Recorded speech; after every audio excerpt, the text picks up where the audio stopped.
Hey y'all, welcome to Culture Cult. My name is Marie. I am the host of the show, and this is a show where we are on a mission to learn about every country in the world.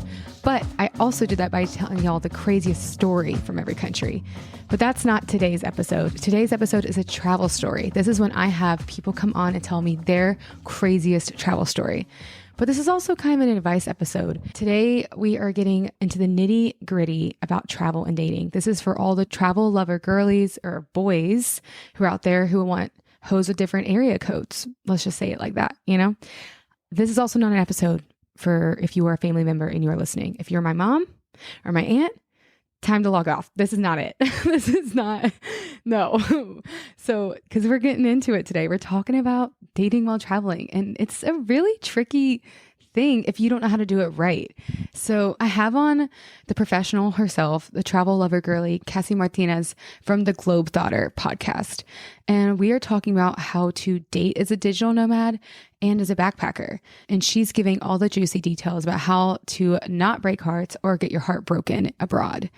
And how do you break into the dating scene? Let's say it's like your first time traveling abroad, or maybe you're getting out of a relationship and you don't know, like, is Tinder popular in this country? How do I meet someone in person? Like, I'm scared to just talk to that person at the hostel. Like, this episode is for you. And at the end, Cassy is telling us how the hell she pulled off 2 dates in one night in Barcelona, and it had me cringing. Like, cringing. It was definitely on the edge of my seat. Lastly, before we get into the episode, I had some technical difficulties while recording this episode, which seems to be a theme the past few episodes. Because, recording while traveling is kind of tricky. So I really apologize if the mic quality is not up to its normal standard, but I'm telling y'all, this is an episode, you'll get past it. You'll get past that real quick because Cassy drops some serious, juicy details about how to date while being a backpacker or as a digital nomad. So I hope y'all enjoy. So to start off, if you were a cocktail, what kind of cocktail are you? And it's all based off your personality, not necessarily your favorite cocktail. This is hilarious because immediately I'm thinking about the first cocktail I ever had when I was, underage with a fake in Vegas. I was sitting in a bar. And I didn't even know why they let me in, but I somehow got into this lounge. And I sat there and I realized I have no idea what to order. And I was like, wait, and this might age me, but at the time I was like, okay, well, what are those girls on Sex and the City drinking? Yes. Cosmopolitan. Yes. Such a fucking Cosmo. I ordered a Cosmo and it went down the wrong hole. And I promptly it came right back up. It was so wild. Like I was like, ooh.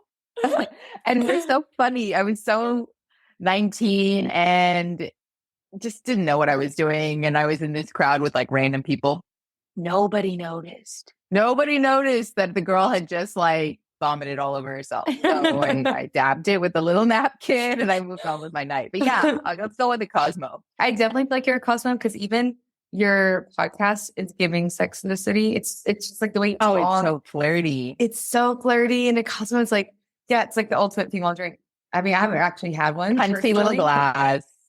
Yeah, little glass, pink, I think. I don't know. I haven't had one. They're disappointing to say the least. Really? They're just way too strong. They don't taste girly in the slightest. You have a sip, and that's what happened. I was like, holy shit, it's strong. It's nothing but pure alcohol. I actually would like it. And that's not very flirty at all. Yeah, I mean, 19-year-old Cassy, that was way too much. I would be curious to think what 30-something Cassy thinks now. But yes, cunty glass, usually pink. Flirty, and was on Sex and the City. Check. Okay, so I was thinking we could play Fuck, Marry, Friend, not Kill. That's aggressive. Okay, no murders. With countries, Okay. So you pick a country, I'll pick a country, and we'll pick the last one together. But Fuck, Marry, Friend zone, that. Yeah, because I don't want to say kill a country. That's aggressive. When someone's like, I'm from that country. Okay, sure. Portugal. Portugal. Okay. Okay, I'm going to go with Romania. Okay. You pick the last one. Nice. Iceland. Okay. I feel like, because I've had a Portuguese lover, I'm going to marry the Portuguese guy because they seem very more introverted, kind of sweet, but lots of layers. And maybe we'll have a beachside house. I'm going to fuck the shit out of the Romanian guy. Oh, And I'm friend zoning Iceland. Sorry. I just feel like that'd be really nice, but kind of boring. fair, fair. What do you think? I agree largely. I would put Iceland also in the friend zone just because I can't do cold. I wilt like a flower. I just can't do it. Within days, I wouldn't be myself. Yeah. Yeah. I agree with fuck Romania because they have what I hear a great techno scene, warehouse district, and that's like the vibe I'm getting there. Raw. Yeah. So, okay, no, we're not fucking raw, but it's raw energy. And then in terms of Mary, yeah, I'm right there with you with Portugal. I could see myself because they have a lot of like countryside and it's just like a really chill vibe. And that's giving long-term commitment. Yeah. Okay, so you're like the travel lover girl. I'm wondering like how this all started. I know I think you said Spain was like one of your first travel trips, but who was your first travel lover? And like has dating changed since? How has your dating changed since that first travel lover? Oh, totally. I feel like with travel love, you never really fall as hard or as naively, I would say, as the first time. Like catching two first-time travel lovers, it is just so delulu. It's adorable. I think where you can get into trouble is when you have someone who is a first-timer in Delulu and somebody who's like, this ain't my first rodeo. Like that can lead to some really crazy heartbreak because if communication isn't happening, my gosh, is there going to be heartbreak for the Delulu one. I've been on both sides of that. I've been the one that's had my heart broken. I've also been the one that's accidentally done the heartbreaking. Like I actually have an episode on Globetrotter. It's a mini episode where I'm talking directly. And it's called That Time I Accidentally Broke Someone's Heart. And it happened because of lack of communication on my part. You just go around assuming too much. Like I think, get a little bit jaded as a traveler with love and travel romance. Sometimes you're like, yeah, they get the go, right? I'm leaving in a week. They get what that means. And I'm here to say and communicate, like never assume, right? So my first travel love, I would have to say definitely happened in Spain.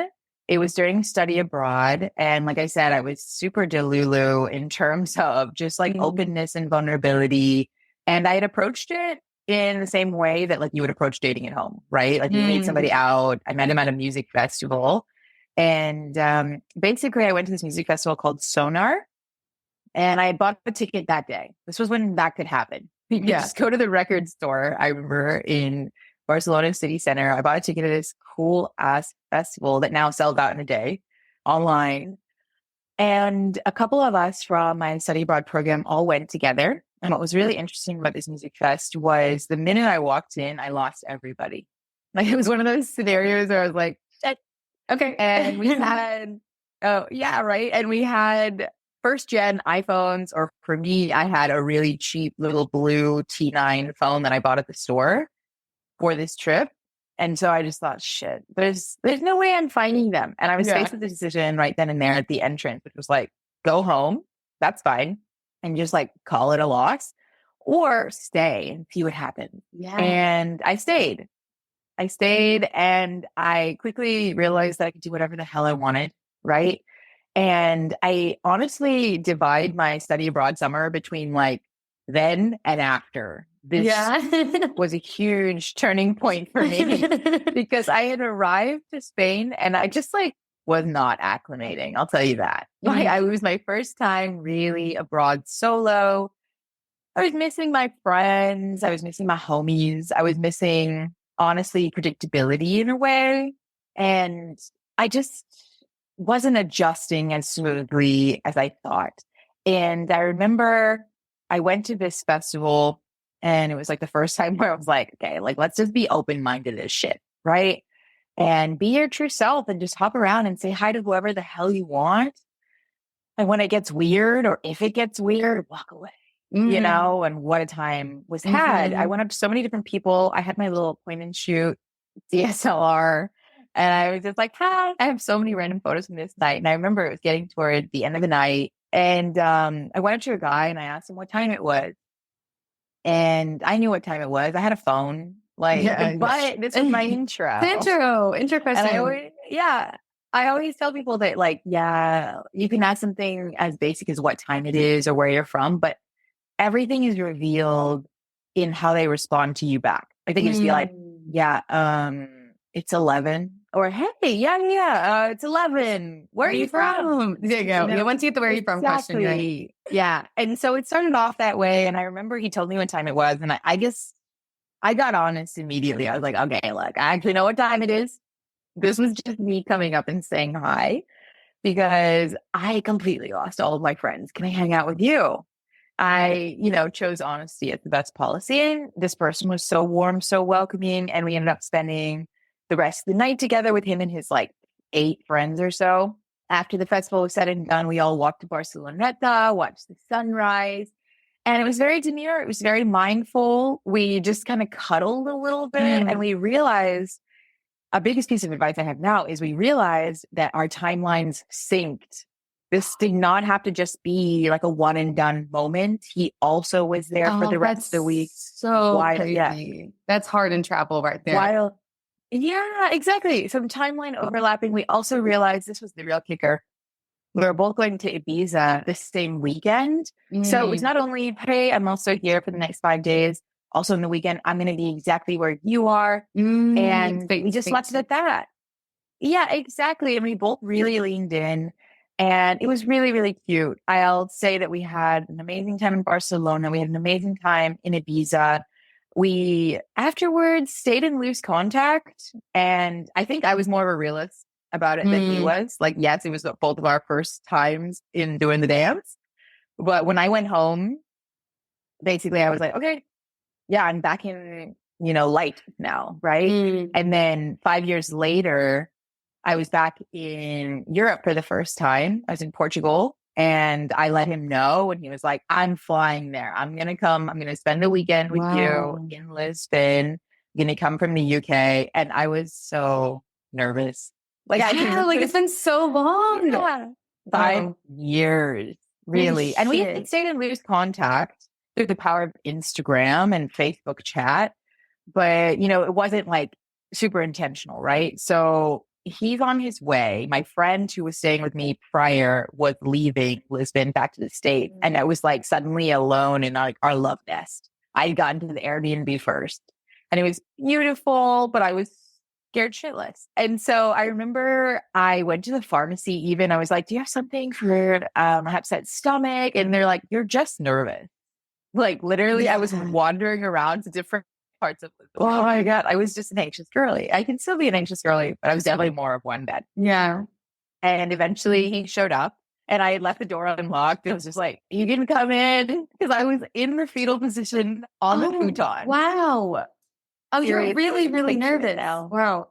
I was so nervous. I was like, my stomach hurts. Okay. I credit a little bit to the hangover I had as well, but I as well was so nervous. Yeah. And then he came up to where I was sitting or laying rather. And he was like, hey, you good? How are you? Like so gentle with me, so kind and like 10 out of 10, just sweet. And it took me like a whole day to really kind of like unclench. Wow. And then just lean in because it was a really lovely weekend together.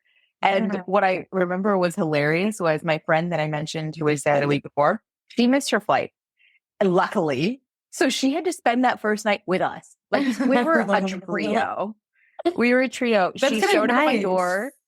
Oh, it was amazing because she is really bold and fun and was the ultimate buffer. Yeah. Carla, God bless her. I remember at dinner, she was the one asking him questions and I just sat there like, almost. Like, yeah. And slowly I kind of unwound, right? And I remember at the first bar we went to, I was like, okay, yeah, I guess we should go hop around Pink Street.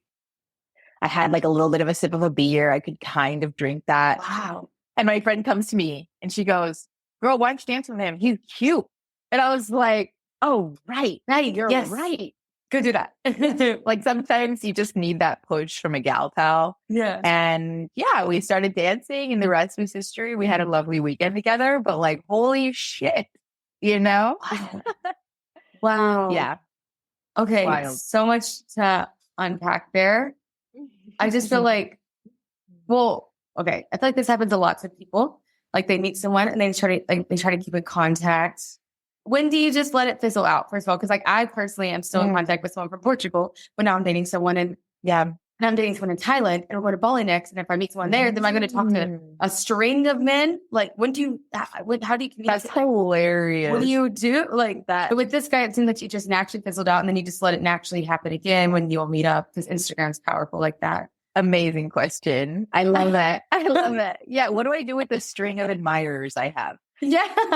I think it depends. I think it depends, right? Like, I mean, depends on like the level of connection and the adult conversations that are being had, right? Like, are we exclusive? I think the mind also naturally kind of does what it does and we can trust that, right? Like when I get really excited about someone new, I'm not that keen to keep up conversations with others. But if there is still that natural curiosity to continue chatting with others and you have not had the exclusivity talk and you're still very much in the exploratory phase of dating, I don't necessarily see the harm in keeping loose contact. I don't necessarily think that one should be instigating convos with like ex hookups while you're like exploring something new. But like if they're chatting with you, like, and asking friendly enough questions, like I don't necessarily see the harm. But that's a huge part of like, I think the big girl talk that always has to happen with travel dating is if you're big girl enough to do the deed and get flirty and be intimate, you have to be mature enough to have the conversation of like, what did this mean to either of us? What happens going forward? And doesn't have to be so serious. It can be light and it can be fun. But with clarity, I think those sorts of questions kind of solve themselves. RBDSM is an acronym that I was taught by a friend in Guatemala. And it is really, really helpful for basically being like a conversation guide. And essentially, you can have it formally or informally. Like, I don't recommend bringing out a clipboard and being like, R stands for, but essentially, I can walk you through it. R stands for relationship. And that's really basic. Are you in one? Are you in a relationship? Right, exactly. And, it can be kind of haha to people that are like in the traditional dating world, but in the travel dating world, this is so key and critical. So are you in a relationship? If you are, what's the kind? And if you're quote open, does the other person really know? It's so frustrating. But I think at the end of the day, it's their responsibility to be truthful. We have to take some of the onus on us to protect our hearts too. Right. But you can ask, are you in a relationship? Were you recently in one? Like this covers all those bases, right? What kind of relationship, if you are in one, and does that allow for other partners? That kind of thing. And then B is boundaries. And basically RBDSM is largely used in, I think, the casual hookup or before sex space, but I definitely think it can be used for just general dating. And what are your boundaries, right? That's important. And then D is desires. Yes. Okay. So desires is what would you like or like to do or want to do during our time together? What's like a hell yes for you? And maybe something that you'd like to experiment with, I think. Again, RBDSM, it kind of has this like sexy vibe to it. I think it's very popular in kink circles and just like ethically non-monogamous circles, like all this like stuff. So that's a lot of where like the acronyms sort of come from. And then S stands for sexual health. Have they been tested? When was the last time? What's the contraceptive you will be using? Super key stuff. And M is meaning. What does this encounter mean? Or what will it mean for each of you? Aftercare wise, what do you want out of each other? Does this end here? Or do you want to see each other again? And then, that's RBDSM in a nutshell. That's fucking crucial. I mean, it just comes down to like, the more you communicate, the better. Because at times of the essence, so true. When you're having these travel loves, if you're like living at home, like you have 3 or 4 months to really hit all of these questions. But you have you have like a week in Greece and he's leaving in 3 days. It's like, oh my God. You have to just kind of get to the fucking point. And it's uncomfortable at first. I'm not gonna lie, I'm actually really learning this lesson hard right now. How do you just like be vulnerable and just be more direct? Everything's accelerated. Right. Yeah. It's like such a canon event. I was talking about this a little bit last night from Globepotter's story about like, there are just some lessons that you have to touch the stove yourself, right? There's no better teacher than a hard lesson or an experience that you never want to repeat again, or that stove that was really hot when you touched it, really. Yeah. And I think this is one of those things. And for example, I don't know a single solo female travel girlie that has not met a guy that said he was single when he really wasn't. Like, sadly, I think that, I don't think there'll ever be an official statistic about that, but I think that's very real. Yeah. And so RBDSM and so many other things, they come in handy because of this. It's just at the ultimate end of the day, it's protecting yourself and your heart, because like that shit hurts. Yeah. Okay. So can you tell us last time, like maybe the relationship went sour, like because maybe there was communication problems or like it just didn't go the right way? Oh, let me count the ways. No, I'm just joking. But I feel like with travel dating, it's always something new and novel. You know, we keep ourselves entertained. But as I mentioned earlier, you know, I'm not always one to point the finger because like it happens to the best of us. I've also been the one that hasn't been ultimately clear about like, hey, what did this mean for both of us going forward? Yeah. Right. And I think out of all the acronyms, that almost is the most important one, I think, for a lover girl that's traveling. What does this mean to both of us? You know, especially also as like a group trip host, I've seen so many girlies, you know, meet somebody, spark a match, you know, have some sort of interaction. And then after, there just wasn't an alignment of being on the same page of what did this mean for either of us?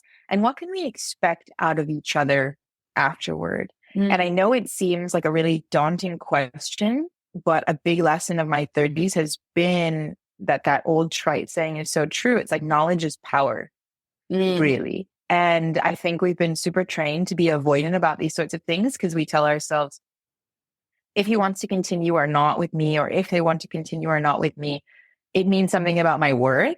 And that's just simply not the case. It's so many other things at once. And so once you remove the ego bit out, which is so much easier said than done, you can ask really direct questions. And I say to ask them sooner rather than later. Ask before intimacy, because our caveman brains are like biologically wired to want connection, right? And you lay in bed with someone, like all those pheromones, you're like this now. Yeah. So ask before. And if there is misalignment, leave. That's okay. There's so many more people where that person came from. And as a traveler, you're more well-versed in that than anybody else on this planet because you're going to see them every single day. Yeah. Yeah. That's a really, really good answer. Yeah. Avoid heartbreak on both people. Just be like, what is this? Oh, is this just like is this just a fuck? Okay. Are you okay with that? Yeah. Like, are you okay with that? And just know it's something personal. Everyone's traveling for different reasons, you know? 100%. You don't know if they just got out of a relationship, what era they're in. And it has nothing to do with you, but you can best suit your own interests by just taking it slower and asking direct questions and then honoring yourself. Say if you don't hear what you want to hear. What I'll also say though, is when you put a boundary and say like, hey, I'm not really doing casual. I know I'm only here for a few days, but I'm looking for something deeper. People will meet you where you are. You very well might be surprised. People like to elevate and say like, damn, that chick is on a level that like I want to be on too. I'm actually over casual shit as well. It's so empty for me. You might be surprised. Yeah. If you just say your truth, you'll attract the right things, I think. Universe says, I see you. Yeah, exactly. Exactly. Okay. So what about someone who's just like, okay, it's their first backpacking trip. It's their first time being a digital nomad. They finally got their remote job. And like, they're like, I don't know how to fucking approach this dating scene. Maybe they're going to Budapest or they're going to fucking Thailand and they don't know how to get into it. Like, how do they get started? What are your best tips for like someone who's like, I want to try it, but I don't know where to start? Totally. I think intention matters, right? Like, are you looking to just, get some experience and flirt and you're in a flirty phase? Or are you looking to like establish roots and, date deeper? I think there's two kind of ways of like approaching those sorts of things. I would say if you're looking for intentionality and you are, say, I'm going to Budapest, I'm going to be there for the next year, I would say approach it always as a friends first strategy. And through this, you're going to test out friends chemistry first, which is, we all know, like the ultimate foundation of a relationship, right? And my ultimate recommendation would be to join, say, digital nomad groups, meetups, things that feel light and platonic on the surface, and that they have a set schedule. Like Wednesdays, we go to that coffee shop. Tuesdays, we do like a friendly game of like dodgeball. I don't know. Yeah. There's so many things out there. But what I think is really important is that it's consistent. You get to meet people and there's not this pressure, right? Like find the trivia nights. Find the animal shelter that needs walkers. Because I'm telling you, like the cuties, they're not really at the club anymore. Truly, they're at the rock climbing gym. Yeah. They're at cooking classes. And you can actually hear each other at these things too. So that's a positive. That's so true. Yeah. It's like, what kind of energy are you putting out? What, like, obviously, if you want something deep and you're going to the club, probably not.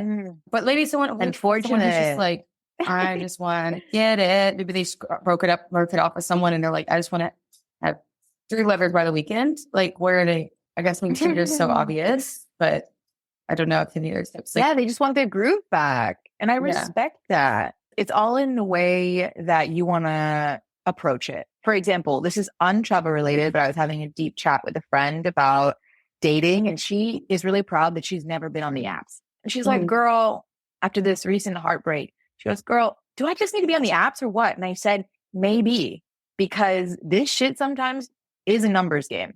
And I think that you might just need to go on a few dates and practice really vocalizing what your boundaries are. Yeah. It can be a playground for that. It can be a classroom. Go on a date that means nothing to you and say exactly what you need. Train that feeling and then take that with you on the road. What advice? Oh my God. Yes. And like, I think like dates don't have to be, not every date's being like perfect and fun. So it's like, even the bad ones will teach you everything. So something I do is in my journal, I have a green, orange, and red column.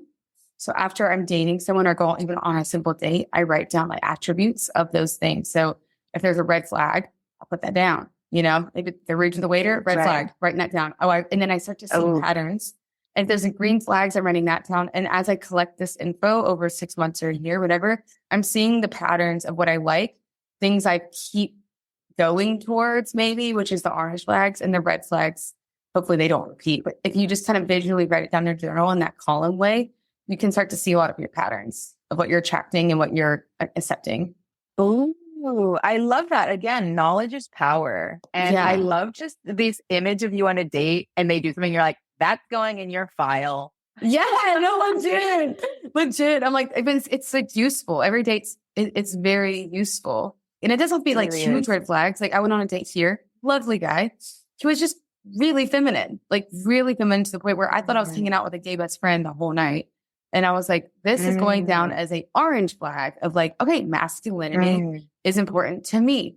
It's just things like you can pick up on in these dates. So like, and it's just a fun way to like, we got to explore a new part of the city together. The bad dates can be good too. So I think go on the dates and stuff. But I think if you want to find someone, I think it's what you said, going to the things that keep repeating, the every Saturday workout, the painting class happens every Tuesday. Like that's where you make a friend. And then they have groups of people that they know, and then you're in that group, and it's just less pressure too. And I want to suggest Time Left. I've suggested this many times, but like Time Left is an app. It's in most cities around the world and even America. And you can go on a date, a dinner date, honestly, with 10 random people from all over the world. And actually, that's how I met someone in Portugal. I met him through the app, but it's not a dating app. You're supposed to go and meet 10 random strangers and have dinner with them. It happens every Wednesday. And I'm going to do it in Bali. It's just a great way to meet people. And then after the dinners, let's say your dinner table kind of set. Everyone's dinner is invited to a bar after. So you can meet everyone. Oh, what? You can meet everyone that went out. I love that. Yeah, it's cool. It's I love that. Left. Yeah. Okay, so one of my last few questions before we get into your travel story. Oh my gosh. Okay. All right, I have two. What dating abroad, means dating for cultures. Have you noticed a difference dating men from different cultures? Have there been some like shocks or you're like, whoa, I don't think I'm compatible with that, or oh, I like this more? Yeah, I would say definitely. It's so interesting, especially, I spent a significant part of my summer in Morocco and I absolutely loved it, right? They are culturally really different than the way I was raised, right? But what I noticed so much was when I left, I had feedback from so many people being like, "Ooh, what was it like there? Were the men just like hounding you or this, that?" And, my answer was like, honestly, I feel like the dating experiences I had in Morocco were some of the more respectful that I've ever had. And so that kind of flipped it on its head because everyone was telling me like, "Oh, you know how they be." And I'm like, okay, sure. Yeah, of course. Like the same when I go to any country, like if I'm in a market, you're going to be hounded. Right. Yeah. But when it came to men approaching me and asking me out, I felt like there was a lot more romance to it. Oh, and nice. honestly, like drinking is not the move in Morocco. And so whenever somebody did come out or come over to ask me out, it was intentional, it was sober, and it was like, let me treat you. Right. And I didn't know that I was about that life. I was like, right, I don't want to spring for my wallet. I'm enjoying this cultural dynamic right now. Yeah. And so that was a pleasant surprise for sure. Yeah. And in general, I just love if I'm in a culture where chivalry is still really big. Yeah. Right.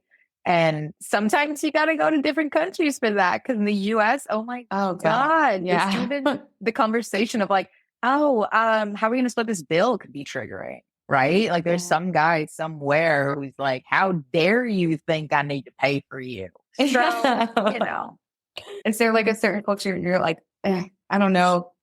That wasn't really my favorite scene. Ooh, interesting. I won't put the whole country down because you know how that ends up. Canceled. But I remember the worst date of my life was with a guy from Finland. And anybody I told after was like, well, yeah, because, there's literally this like study that came out about countries and cultures that are most comfortable with silence and for the longest periods of time. And Finland was at the top of this list. And Finland, it's a bit isolated. It's a bit more esoteric. People are a little bit more introverted, all these things. That pretty much led to a really terrible date with me because I'm very extroverted. I wouldn't talk a lot. Yeah. And I would say something and there would just be like absolute silence. And this isn't a Finnish thing. I think this guy just was an asshole, but he would stare at me like he hated me after I would finish talking. And I was like, all right. To the point in which I remember he walked away. This date was happening in Vienna. He walked away to the bathroom and a fellow patron at this bar looked at me and was like, "Are you okay?" That's how bad it was. That's how bad it was. But yeah, I think maybe some of the quieter countries in terms of like also too, like my Americanism, like some people say I smell American. Like I just am. What does that fucking mean? I don't know, man. I think it means we're like brash and loud and bold and like all these things. Like, you've never asked somebody that when you're traveling, you're like, do I come off as American? They're like, fuck yeah. Yeah. I mean, I get that a lot. Yeah. But smell American. I've never heard of that in my life. Fellow bold baddie. Come on. Like, we reek it. Bold American woman. Yes. Yeah. So I would say that I can struggle sometimes with countries that are a little bit more introverted and just have different ways of like approaching community. Say, than like the way I was raised. Yeah. I would say my experience, honestly, I'm having a good time with everyone that I've been dating. The Swedish guy, oh my gosh, hot. Very definitely took a second to like warm up. No, I think there's a lot of Swedish people. They take a second. And I feel like, but I do agree like with a tea kettle. Yeah. I do feel like I haven't dated anyone from Eastern Europe, but I would say like that would be. That's why I said fuck. I would fuck Romania because I find him attractive, but I don't think we would be compatible because I think I would drive them crazy and they would drive me crazy. I think they're very like brash and quiet and, like just to the point. And like, I'm American, period. So I don't know. I'm still period. I've actually hit a lot of the world on my sexual resume. I'm proud to say, but All I'm right. Eastern European. So yeah. How do I describe Eastern European? It's like you're describing, to the point, direct. They get confused with all this, like, what am I saying? Like, like as an American, we have like, well, it's this. And sometimes it's like this. And like, Yeah, in some cases it's like this. And they're like, no, it's this or that. That's Which why I one don't is think it? I And you're like, I don't know if I could date. but is it a day that ends in Y? Because it depends. I don't know, not good. But I used to like I'm getting along currently with the British. I'm getting along with them actually. All right. They're funny and like maybe that's just all. She likes a little bit of funny. banter. I think witty. I do. I think I do. Okay, so my last question before we get into your story. Okay, what's the horniest place you've ever been to where you're like, Jesus Christ, this place is horny? Or what's the most romantic? Ooh, okay. I love this question because I just experienced this again this summer, and I was reminded how Barcelona peak summer is the ultimate horniest place you've ever stepped in. Like, you're just walking down the street, everyone's making direct, intense eye contact with you, holding it, and just saying, like, what do you think? Or like, would you dare? Like, seriously, like, they're saying it with their eyes. Like, they're like, we could do this right here and right then. And you're like, oh. And it's funny because, as a woman, like, in that moment, like, obviously you can hold the eye contact. I remember, like, I was literally walking back to my apartment at the time, and I was like, do I dare to raise my eyes right now? It's just two of us on the street. I know what comes if I raise my eyes right now and look right at this person. We're going to lock eyes and it's going to be fucking intense. Am I willing to have that? No more than that, but it's intense shit, And I was like, okay. And like gearing myself up, I look up and like, sure enough, there are those pair of eyes that are like, I'm down if you're down. And you're like, holy shit, it's a lot. It's a lot. There's a festival happening like every weekend. Like, there is heat in the air amongst the people. Yes. It's a very sexy time. Wow. I would say I've never been to Brazil, but I hear Brazil is very horny. I want to go there. Yeah. Yeah. Cultures that are in touch with their bodies, right? Like, I see the way, like, for example, like Brazilian artists, the way they move, the way they dance, the way they hold their bodies, like, they're not ashamed, right? I love that. Whereas I feel like some cultures, they're like, ooh, like, I feel like a Victorian child would just combust if they ever saw Anita dancing. Yeah. You know what I mean? They wear it on their sleeve, Right. As it should be, because it's literally your body. Yeah. Yeah. But what's like for you the most like romantic place? And it doesn't have to be this like stereotypical one like Paris. Like for you personally, what's been like, wow, I could fall in love here. Or have fallen in love here. I could fall. Yeah, right. Let's see. Most romantic. I definitely think that you have to work with the environment, right? Like, for example, is the environment like the third partner in your throuple? And I feel really romantic at a sunset, a really beautiful like area to just catch it together, be in the water together. I'll say the Gili Islands, not Gili Tea. That's just crazy. Okay. No, Gili Air is so romantic. I've never seen a better environment suited for just like you two together. Right. Yeah. Okay. And what's interesting about the Gili Islands is there's actually a third that's really popular as well. It's Gili Meno. Yeah, I think it's Meno. Anyway, they call that one like the honeymoon island. That one is really, really, really low key. Okay. I like Gili Air because it's kind of like a mix between the two. Like, if you still wanted to go to a bar, you could. There's going to be somebody DJing somewhere. Yeah. But what I really liked about it and I found really romantic was it was just stunning. It was gorgeous. You're on an island all to yourself. There's a million places to see the sunset and you could just change it up every day, right? Oh, I want to see it from here today, or I want to go there. And what's so lovely about these islands is there's no motorized vehicles allowed.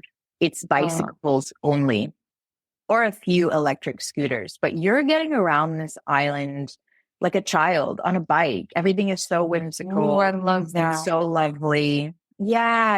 And the hostel scene was really great there. I felt like there wasn't a lot. I mean, at least not that I saw. Everybody's experience is so different. But like, I felt like it wasn't the kind of place where it was just like crazy hookups. It was like a little bit more of an intentional dating I like space that. because, well, one, you're right, you're going to keep seeing each other. It's a Small island. Exactly. And the party scene was not like a typical place. Like if you want to party hard, you go to Gilly Tea. And that's what I did after getting my heart broken on Gilly Air. I took a literal boat. I was like, get me out of here. I need to go to Gilly Tea and I need to grind with somebody else. Yes. But Gilly Air is really, I would say, off the charts in terms of romance. Wow. Okay, that's the thing when you're on Mhm. island. Like, if there's a breakup, someone's got to get the fuck off island. One of us, Oh one my of us God. has got to get off the island. And I'm like, Sometimes it's so lovely to leave a place. I'm sure you know this feeling too. Like, oh, I love that hostel. I love this. But then sometimes it's like, I'm really glad I'm leaving. And it just feels nice to get on the bus and go. yeah. Like next boat, I'm booking it. Next. Yeah. Identity. I have a hot take, but I find, and I've never fallen in love here before. I don't think I haven't kissed anyone in this city. But I find New York so fucking romantic. Like so, like even like the gritty parts of it. I'm like, I want to walk around here with someone. I want to like tuck into like random nooks and places and discover things and walk into a random bar with a band. And the next bar has a cocktail. Like I want to tuck into places. I think that's romantic to me. Yeah. Like I like the idea of like you don't know what's gonna happen. New York is like where I want to fall in love with New York. And I know you break my heart because it's fucking New York and everyone's a fuckboy. Sometimes it's about just the experience and going and being like, look, I'm going to put this person in this box. Yeah. And you've already got your organizational systems. Keep them in the box and have fun within the confines of that box. That's right? Great. Make sure that they've been tested. Yes. Make sure they've been tested and then just let yourself be free. As lover girls, I mean, it's really, really easier said than done to not, it's like to catch feelings like, oh my God, even if you try and guard your heart, it's like, oh, but that night was amazing. I want to do it a million times over. But I do think that there is a way if maybe you've had the chat of like, what does this mean to each of us? I can only do casual, but when I'm here with you, it's going to be the boyfriend experience. Yeah. I've had that conversation. And it still hurt afterward, even though we both said that we were just going to try our best to stay within the confines of that. But at least there was some honesty in the beginning of what each of us was capable of doing. And boy, did he give me the boyfriend experience. It was freaking lovely. Yeah. Yeah. Like, what's like the game plan now? What kind of stage are you in with dating while you're traveling? Because you've been doing it for a while. Right. The stage that I'm in, it's all about like claiming it, right? And like really owning it with your words, because the first stage is you being like, yeah, this is actually what I want. I'm comfortable saying it. And then I can actually say it while I'm on a date. The stage that I'm in is basically just saying like, I'm looking for depth and I'm dating intentionally. And I don't know exactly what that means, but I'm in the stage of my life where if I fall in love with a place, I could stay. Right. And I think you're also playing with this space as well. You're staying somewhere for X amount of time. You're not just coming and going every 3-4 days. You're maybe staying 3-4 months. Right. And I think that's where the goodies are. Yes. Because it blends that sort of groundedness that's really appealing to me with still a lot of adventure. Yeah. I started switching up my travel from like last year, which was traveling too fast. And I was just having hookups and I hated it. I honestly hated that. Right. So I hated it. But then this year I was like, I'm going to go 2 to 3 months per place. And I'm finding really deep relationships with people. Like all the guys are fantastic. Lovely. So I think slow is the secret. Okay. So give a travel story. So this was one of my more chaotic tales. I think take this one with a grain of salt, but it was like, I think 10 years ago. And I have learned a lot since then, but I do think it's quite hilarious. So essentially, this was one of my first times visiting Barcelona after doing study abroad. I had just been laid off. I was on my first ever like solo backpacker trip. And I was staying at a hostel in Barcelona that was just top notch. I really love them. It used to be called Hostel One. Now they're called One Fam. And if you're a solo traveler that's looking for just basically an all-inclusive hostel, like meals, activities, and then every single night they take you to a club, like this is your spot. It's not the easiest on the wallet, but it does the job.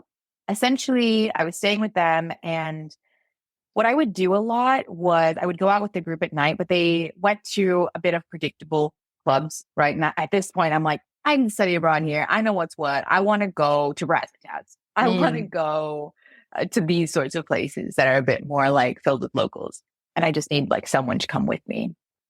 And what I would do in the pub crawl is like make some fast friends and say like, hey, I know an event going on somewhere else tonight. Who wants to come? And essentially that night, like people didn't want to go out that night. And I was like, shit, I'm hitting a wall. And I reached out at the time to my like Tinder lover, who was this really cute guy. He was a skater. He was really sweet, but we also knew what the go was. Like he was freshly out of a relationship. There was a wall in terms of like how deep he could go. Right. Yeah. And so like, I wasn't like in la la land over it. Right. I was still exploring my options. And so I messaged him while simultaneously like also going on Tinder and being like, who else can take me to the club tonight? I want to go out. I want to dance. It's like my last real night here. And essentially I matched with some French guy. I love the French guy. And I also ended up booking a date with him to go to the skate park and like kind of like have our like last moment together, right? We were going to have a beer, watch some skaters, and then like call it a night. And that was going to be earlier and we were going to split. But as so often happens, the date goes longer than you think. Yeah. Like, what is this? Cookie cutter 1 hour together and then I'm at the club. Like, what is this? So anyway, I'm with guy number 1 and I'm like, oh shit, look at the time. Like guy number 2 is like waiting for me at the mojito bar. Oh my God. And I'm so I'm like, okay, well, I've got a dash. I have somewhere to be. I told guy number 1 that I was meeting some people from the pub crawl at this place and I've got to go. And I made the mistake of saying like, well, where? He's like, oh, okay, well, what bar? And I was like, well, this one. He was like, oh, that's right around the corner. I'll walk you. No. And I'm like, sure. No. Yeah, Yes. right. Exactly. So we're walking, we're in the Gothic quarter and I'm like stopping at random places, like think of a plan, like grabbing some gum at like a random bodega. Think of the plan. And I came to a semblance of a plan, I guess, which was we arrive and French guy is outside the bar smoking a cigarette. There's no time. And I'm like, we have to go back in time and we have to, that's what I do. I had to interstellar it and go back in time and right my wrongs. So I remember in that moment, I just went right up to the French guy. And I actually walked past him. I was like, hey, I'm going to use the bathroom, but I'll see you inside. Like just real quick. And me and guy number 1 go inside the bar and he's just like smoking a cigarette, like, okay, sure, okay, whatever. Whatever. And I remember like just being in the bar and like trying to face guy number 1 away from where guy number 2 was. Kidding and being me? like, This okay. is fucking awful. Oh, it's terrible. This is You so wanted to awful. hear it. I know. It's just awful. Anyway, like I'm like saying goodbye for what I think is going to be the last time. Again, I'm like, I really had a nice time with you. It was a really lovely week together. You know, mwah, bye, quick pack, and like send him on his way. Right. And he left. And then I go outside and guy number 2 is like finishing his cigarette. And I was like, okay, I'm ready for you. Basically. And yeah, I mean, again, like we weren't exclusive. This story makes me look fucking terrible, but like neither of us were exclusive. None of this was that deep. And come to unfold later, like there was really no spark with Frenchie, but he wasn't a guy that wanted to take me to the club and I wanted to go to the club. It was a club. So yeah, exactly. A girl wants to go to the club and I don't think people should be held liable for what they do on the last night in Barcelona. Like it's no bar. A girl's got to do what a girl's got to do. But yeah, basically that was the time that my 2 Tinder dates met. And an addendum to that story, I made a blog post about that for my friend's travel blog, Shut Up and Go, RIP, such a good fucking travel blog. But essentially I wrote about this, right? And at the time, I didn't change the guy's name. Like I just said his name and his name's very unique. He's from Italy. That's all I'll say. And it was like, what, maybe a month later, I got a message from him being like, hey guys, how are you? Really sweet. He's like, oh, my friend sent me your blog. Fucking Do you shut mind just up. changing my name? Shut up. Uh-huh. So like he found out everything and he wasn't mad. He was like, it was really funny. I really liked it. But change Wild, right? Yeah. But just go ahead and change my name because it's very fucking unique. Yeah. Oh, Yeah. God, So that was a you huge found lesson learned. Yeah. A Wow. huge lesson learned of like, I thought I was just writing on a blog. It was never going to see the light of day. It did. Yeah. TikToks are the same. I've made plenty of like little like raunchy TikToks talking about escapades and the person always finds it. So be careful. Yeah. Well, shout out to Giovanni. And just honestly, shout the fuck out to you because you managed that situation. The whole like turning him this way. I got to go to the bathroom. Women should be in the FBI. Literally. Like there was like a two-way mirror happening. Like I remember like I was facing to the door and the guy was facing the other way. And I could see the reflection going through the mirror of what was happening. Like it was crazy. Suddenly I was in the CIA. I mean, you really pulled it off. Like that's until you wrote the blog. Yeah. But it's fair. Seriously. Good job. Yeah, you're inspiring. I couldn't do that. That sounds because like that's my worst nightmare in like movies when it has to be in two places at once, like in Mrs. Doubtfire. When he's supposed to like have dinner with the family and have an interview in the same restaurant. Like that shit gives me so much anxiety. So you literally did a Mrs. Doubtfire. Yeah. And you pulled it off. Oh my God. Yeah, I think you're capable too. You just never know what you're capable of until you're literally in these situations and you're like, suddenly, I went to the club. No one was going to stop me. Yeah. I actually got kicked out of a club in Barcelona because I was staying in a room with my friend. She was rich. She had a really nice hotel, like a really nice hotel in Barcelona. She leaves the fucking faucets on. We come back. The entire hotel is flooded. No. My phone is sitting next to the sink. It's also fucked. So it's soaking in water. So then I was like, we got to go out. We don't care that like the floor is actually like an obvious answer. We were like, that's hilarious. Let's move on. So we were in the hotel room. And so we take my phone and I was like, well, guys, let's just go grab a bag of rice and we'll keep partying. So I cut the rice open. I'm holding the rice with my phone. And of course, we're at the club. So now I'm dancing with the rice in my phone. No. Yeah. So then I get a fucking flashlight in my face and it's our owner. And he's like, you got to get the fuck out. He's like, you got to get the fuck out. And he's like, and I was like, why? Why? And then he like shows the floor and it is fucking covered in rice. Like just raw. When I dance, I fucking swing that thing. And I'm like, this runs everywhere. And you know, I had to clean it up. Like, I'm in shock. I never in any way would have predicted the way this story went. Yeah. Oh, because she flooded the fucking rice.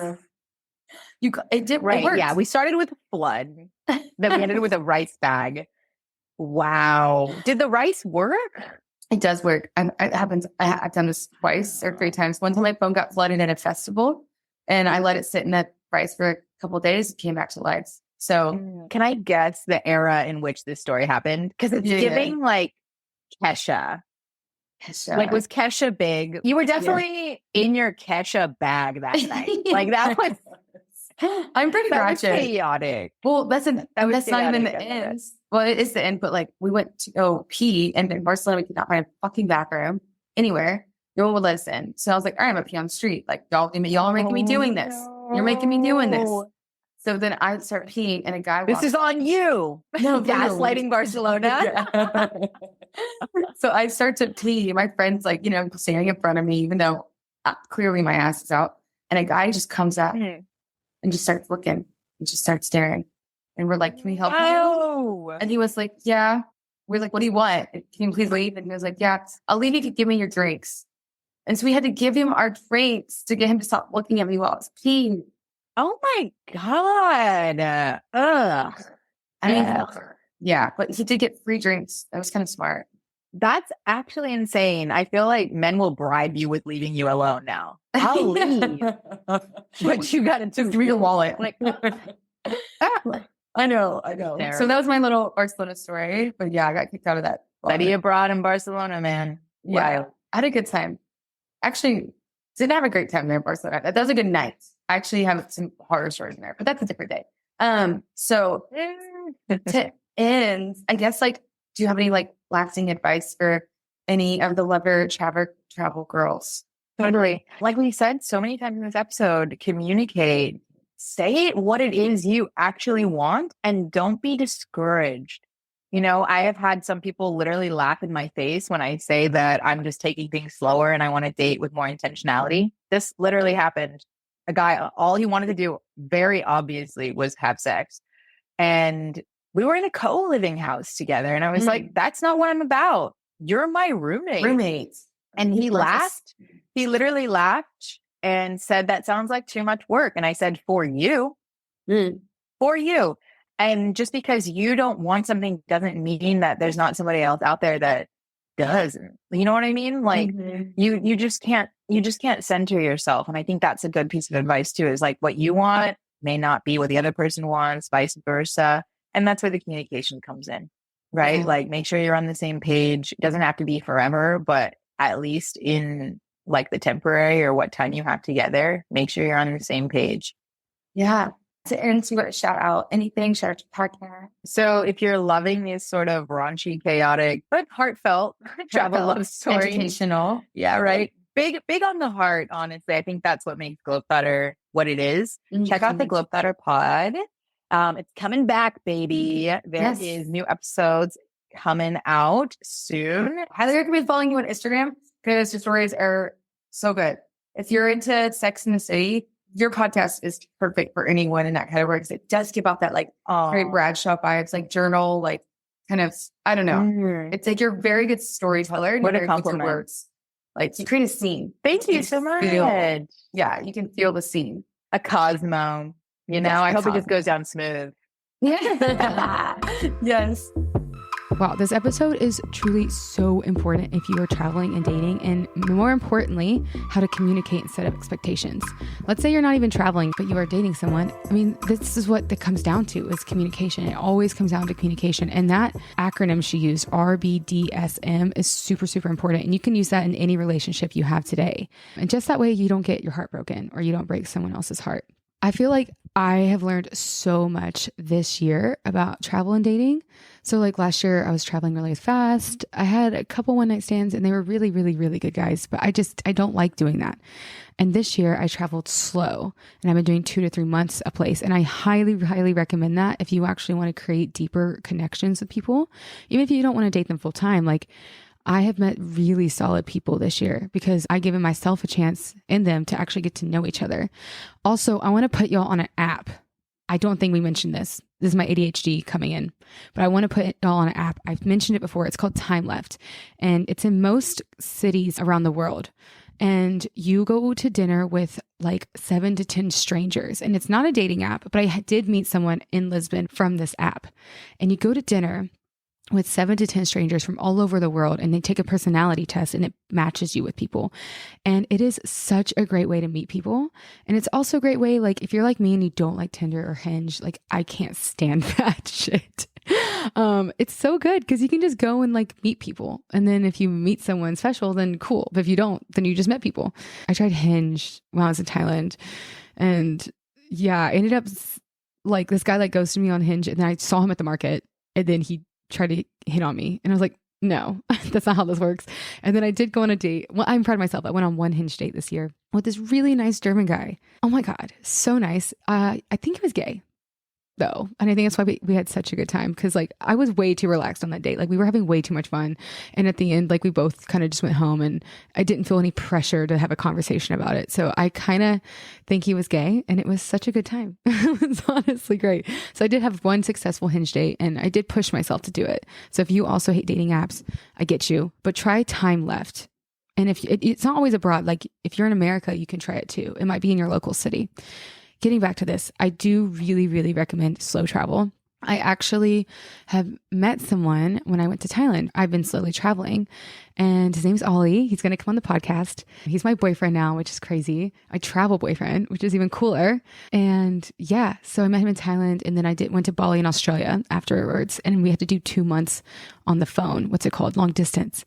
And it really brought us together even more. And like, that's crazy to think you would do long distance with someone you just met. But when you're traveling, like you get thrown in situations you would never do so soon. Like I don't move fast, but you kind of have to do these uncomfortable moving fast things when you're traveling and dating. Like right now we're living together in Vietnam and it's so chill, but it easily could have been not chill. But this is how you find out. Like you find out quickly about people because you're traveling and dating. So if any of y'all have questions about like having a travel boyfriend or like traveling and dating long term, like always feel free to DM me. My Instagram is @culturecult_show. I think it's an interesting topic to talk about, like, and feel seen about, because most people live in their town, they go on a couple of dates with someone and they might not live with a person for a year or 6 months, or even do the long distance thing for a year or 6 months. So if you are curious about that, or you're even in that situation, hit me up. I would love to talk about it because it's interesting, you know? But yes, I think slow travel is the way it should go, really, if you want to have long-term, deeper connections while traveling. But also, if you are into like that fast and frenzy kind of fun vibe, highly recommend Cassy's podcast. She really gets into that kind of stuff and how to do it safely. But yeah, Ollie will come on one of the episodes soon. We're going to cover an episode on Zimbabwe together. It's really, really fun. And you'll probably be hearing more from him. And he's fucking hilarious. So you'll like having him on the podcast. But in general, I hope this episode made you feel seen. I hope you made you feel a little bit more brave about travel and dating at the same time. And definitely check out Cassy's podcast if that's your vibe. And send this episode to anyone in your friend group that you know is traveling soon or wants to have like a hoe out summer. Send them this episode or send them Cassy's podcast, because you'll possibly save them from having a heartbreak in Greece this summer. Okay, cheers, y'all. I will see y'all next time.